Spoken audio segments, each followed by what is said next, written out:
37 degrés Celsius. C'est le chiffre autour duquel toute ta vie est organisée. Pas 36, pas 38.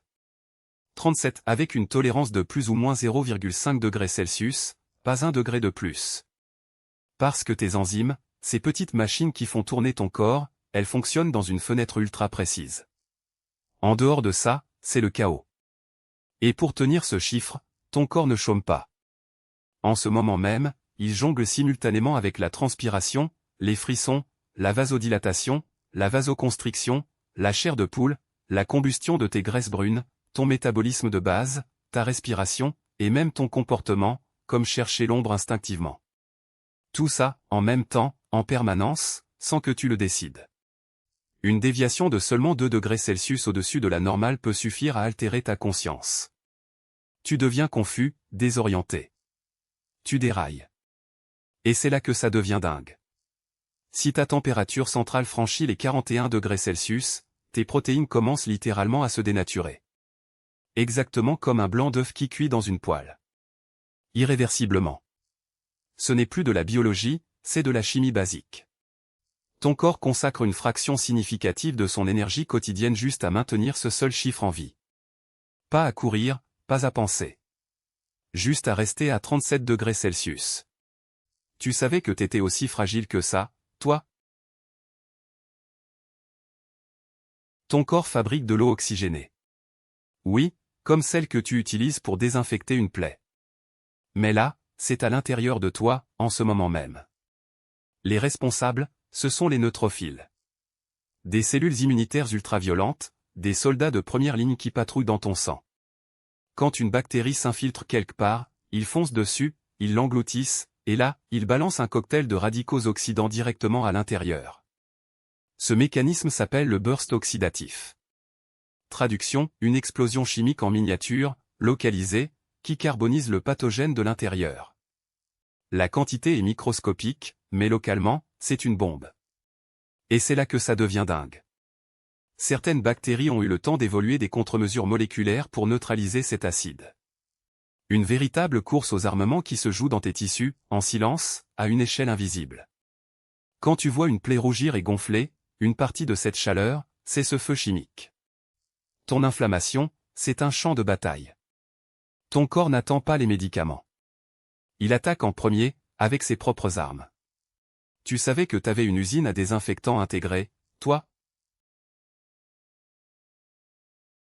Tes cheveux sont en train d'enregistrer ce que tu manges, ce que tu bois, et ce que ton corps absorbe en ce moment même. Chaque centimètre de cheveux correspond à environ un mois de ta vie. Et tout ce qui circule dans ton sang à ce moment-là, minéraux, toxines, médicaments, métaux lourds, s'y fixe de façon permanente. Un cheveu de 6 cm, c'est une archive biologique de tes 6 derniers mois. Impossible à falsifier, impossible à effacer. C'est exactement pour ça que la toxicologie légale analyse les cheveux plutôt que le sang quand elle veut remonter dans le temps. Le sang, lui, se renouvelle et efface les traces. Les cheveux, jamais. Et c'est là que ça devient dingue. Des mèches de cheveux de Napoléon Bonaparte ont été conservées après sa mort. Quand des scientifiques les ont analysées, ils ont retrouvé des taux d'arsenic 38 fois supérieurs à la normale. 38 fois. Chaque strand de cheveux avait tout gardé, comme une boîte noire humaine. Donc en ce moment, pendant que tu regardes cette vidéo, tes cheveux sont en train d'écrire l'histoire de ce que tu as mis dans ton corps. Ils en savent probablement plus que toi. Alors, toi, tu voudrais vraiment savoir ce qu'ils racontent? Une brûlure au 2e degré et un rejet de tes amis. Pour ton cerveau, c'est la même chose. Littéralement. Des chercheurs de l'UCLA ont scanné le cerveau de personnes en train de se faire exclure d'un simple jeu vidéo. Et là, surprise totale, la région qui s'allume, le cortex singulaire antérieur dorsal, c'est exactement la même que quand tu te prends un coup. Pas une métaphore.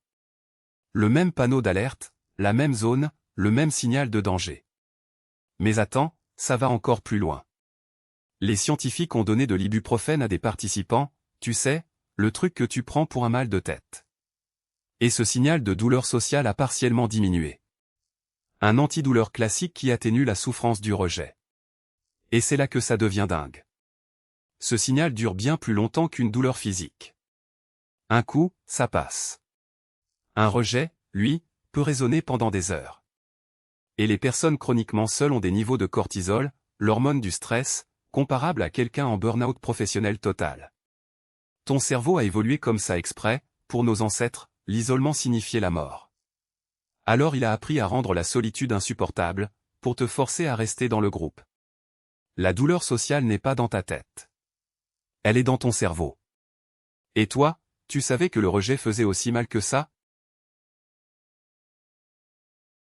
Il y a en ce moment des bactéries vivantes à l'intérieur de chacune de tes cellules.